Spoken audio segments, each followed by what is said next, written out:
Hungary की जो ruling party है फिदेस पार्टी, उसने आज के दिन पार्लियामेंट्री सेशन का बायकॉट किया था। आज के दिन पार्लियामेंट में स्वीडन का जो नेटो मेंबरशिप है उसको लेकर बिल लाया गया था अपोजिशन पार्टी द्वारा। तो इस बिल को अगर पास हो जाता तो हंगरी की परमिशन मिल जाती स्वीडन के प्रति। तो हंगरी की जो गवर्नमेंट है इस समय विक्टर ऑर्बन की, वो अभी तक रोके रखी है स्वीडन को नेटो मेंबर बनने से। एक ही देश अभी रोका हुआ है, वो है हंगरी। तो हंगरी के जो पीएम है विक्टर ऑर्बन, वो चाहते हैं कि कुछ कॉम्प्रोमाइज़ किया जाए, यानी कि कुछ स्वीडन को ऐसे काम करने पड़ेंगे ताकि हंगरी संतुष्ट हो सके। तो इसी के लिए वो अभी तक वो तैयार नहीं हो रहे। वो स्वीडन की नेटो मेंबरशिप के लिए जो एप्लीकेशन है उसको केवल हंगरी रोक के रखा हुआ है। और हंगरी इसलिए रोक रहा है क्योंकि हंगरी को लगता है कि जिस प्रकार से स्वीडन की जो गवर्नमेंट है वो हंगरी की गवर्नमेंट को क्रिटिसाइज़ करती रही है पास्ट में। जो हंगरी का ह्यूमन राइट रिकॉर्ड है उसके ऊपर क्रिटिसाइज़ किया है, इसके अलावा दूसरे इशू में भी क्रिटिसाइज़ किया है। तो हंगरी के जो प्राइम मिनिस्टर है वो लगता है कि बदला ले रहे हैं इस समय स्वीडन से। और हंगरी के पीएम ने लगभग 1-2 साल पहले उन्होंने स्वीडन के लीडर्स के साथ बात की थी और उनसे कहा था कि हम आखिरी देश नहीं होंगे जो अब रोक के रखेंगे। लेकिन अब हो ये रहा क्या है कि वो ही बचे हुए आखिरी देश। अभी 1-2 हफ्ते पहले की बात है कि तुर्की ने भी पार्लियामेंट में पास करा दिया था स्वीडन का के बारे में। तो केवल हंगरी है जो कि स्वीडन की नेटो मेंबरशिप को रोके रखा है।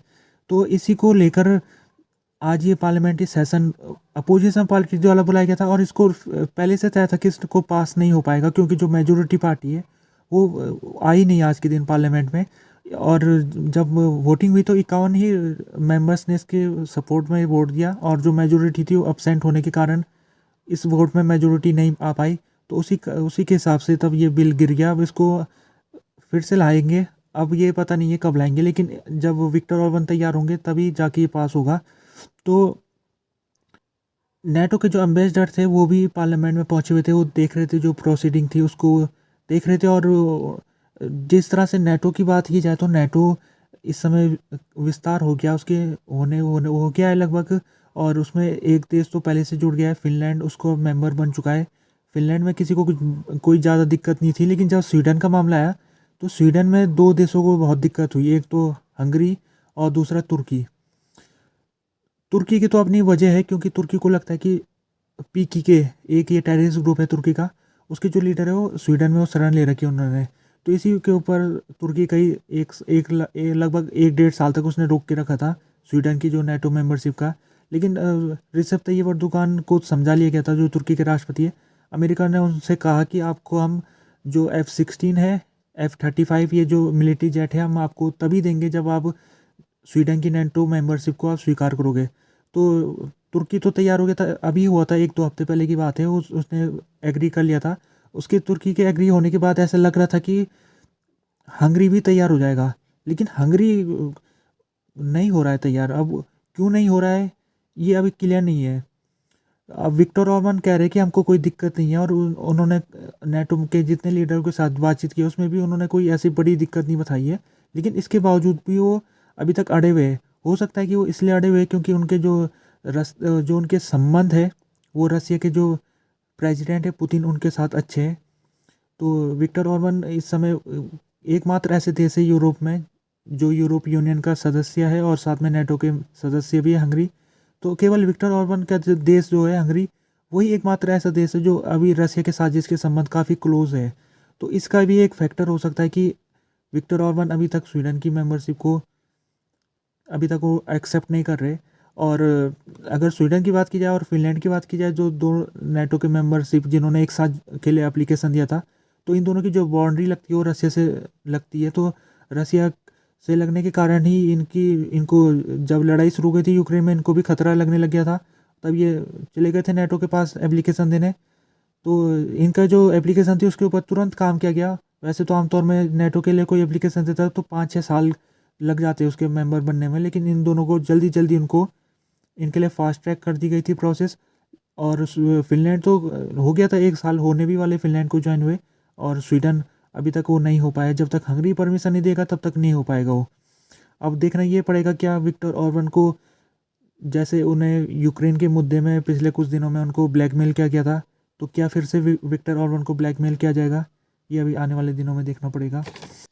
नीदरलैंड की जो मिनिस्ट्री ऑफ डिफेंस है उसने आज के दिन ये अनाउंस किया है कि वो यूक्रेन को 6 एडिशनल F-16 फाइटर एयरक्राफ्ट देंगे।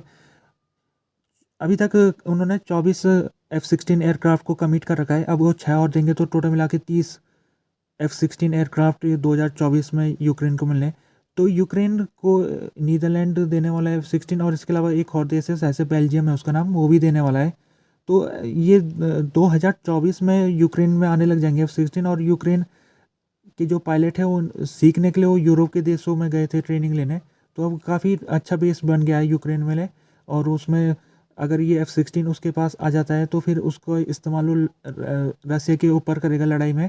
तो फिर यूक्रेन के जो डिफेंस मिनिस्टर है कुलेबो, उन्होंने कहा भी था कि 2024 में हम जो एयर स्पेस है उसको हम कंट्रोल में ले लेंगे अपना।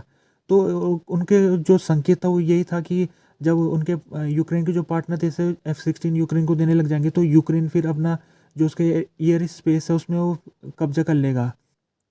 यूक्रेन के जो प्रेसिडेंट है वोलोदिमीर ज़ेलेंस्की, उन्होंने कहा है कि जिस तरह से खबरें आ रही है कि वो अपने अपने जो उनके जनरल है जलूजनी उनको निकालना चाह रहे हैं, तो उसी के ऊपर आज उन्होंने कुछ संकेत दिया। उन्होंने ये कहा है कि मैं कुछ सीनियर ऑफिशियल को रिप्लेस करना चाहता हूँ। वो केवल ऑफिशियल मिलिट्री से जुड़े हुए नहीं होंगे बल्कि पॉलिटिक्स से जुड़े हुए भी होंगे। तो वो कहना चाह रहे हैं कि इस समय जो रीसेट कर रहा हूँ मैं गवर्नेंस में, मैं रीसेट कर रहा हूँ ताकि नए लोगों को जगह मिल सके। वो कहते हैं कि इस समय ये लोगों का ये सवाल है, लोगों का सवाल है और लोगों के वो नेता चाहिए लोगों के पास जो उनके लिए काम कर सके। तो यहाँ पर अभी जलूजनी की बात की जाए तो जलूजनी यूक्रेन के ये जनरल है और जब से लड़ाई शुरू हुई है रसिया के साथ तब से वो जनरल की पोजीशन में बने हुए हैं। तो उनकी जो पॉपुलैरिटी बहुत ही ज़्यादा बढ़ चुकी है।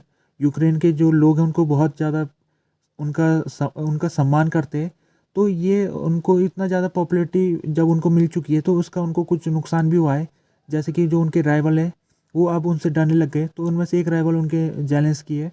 तो ज़ेलेंस्की अब उनको हटाने की कोशिश कर रहे हैं। फिलहाल अभी तक ज़ेलेंस्की अपने पोजीशन में बने हुए हैं, लेकिन कल के दिन खबर आई थी कि ज़ेलेंस्की ने व्हाइट हाउस को भी बता दिया कि वो जो यूक्रेन के राष्ट्रपति है वो ज़ेलेंस्की को हटाना चाहते हैं।